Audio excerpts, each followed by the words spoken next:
Nasuri na ng Commission on Elections o COMELEC ang mga dokumentong isinumiti ni suspended Banban Tarlac Mayor Alice Guo tulad ng Voters Registration Record, Certificate of Candidacy at iba pa. At ayon sa COMELEC, ang resulta nito ang kanilang pagbabasehan sa pagsasampa ng kaso laban sa alkalde. Madeline Villar Moratillo sa balita. Personal na nagpunta sa Banban Tarlac ang mga miyembro ng Fact-Finding Committee ng Commission on Elections para masuri ang mga dokumentong isinumite ni suspended Mayor Alice Guo sa poll body.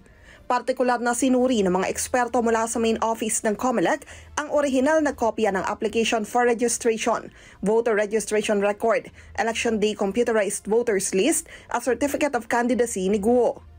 Isa-isa nilang tinignan ang mga pirma at fingerprint ni Guo sa mga nasabing dokumento.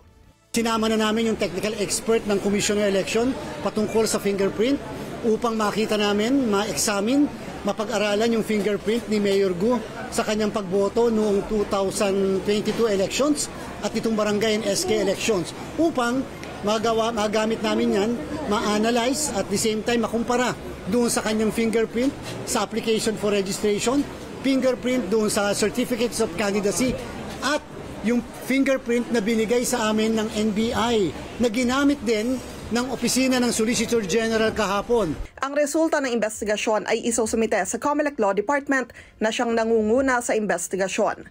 Ang rekomendasyon naman nila isusumite sa COMELEC Bank na siyang pinal na magdadesisyon kung magsasampa ng kaso.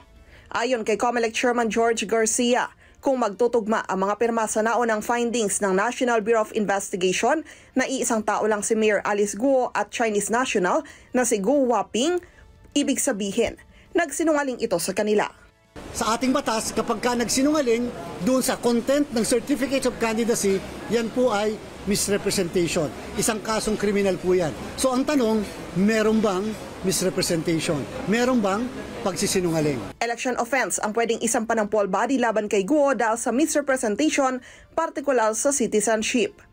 Kung mapapatunayang guilty, may parusa itong pagkabilanggo mula 1 hanggang 6 na taon at diskwalifikasyon sa paghawak ng anumang posisyon sa gobyerno maging sa pagboto.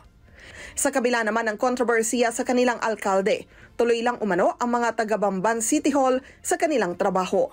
Ayon kay Banban Acting Mayor Leonardo Anunciacion, higit 1 buwan na nilang hindi nakita si Guo.